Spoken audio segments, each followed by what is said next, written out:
ভারতীয় জনতা পার্টি গরমিল করেছে, দুটো চিপস দিয়েছে। কোথায় দুটো চিপস?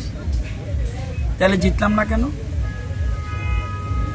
এরকম চক্রান্ত, এরকমভাবে অপপ্রচার কোনো মতেই কোনো রাজনৈতিক দল বা কোনো মাধ্যম যদি এটা করে থাকে, খুব ভুল করছে।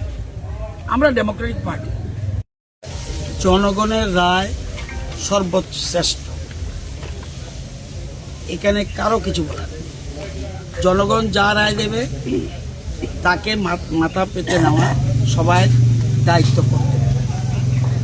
যেহেতু আমরা ভারতবর্ষ গণতান্ত্রিক দেশ, গণতান্ত্রিক পদ্ধতিতে ভোট হয় এবং এটা প্রতি 5 বছর পর পর উৎসব। ইলেকশনে তো আমরা চাইবই অনেক কিছু বা বলতেও হয় অনেক কিছু, কিন্তু এটা তো মানে সবসময় যে বলার সাথে কাজ হবে, আমরা এখন এইগুলো নিয়ে আমরা বিশ্লেষণ করছি, কোন জায়গায় আমাদের খামতি আছে, তো এগুলো নিয়ে আরও বিশ্লেষণ আমরা করবো। তো বাস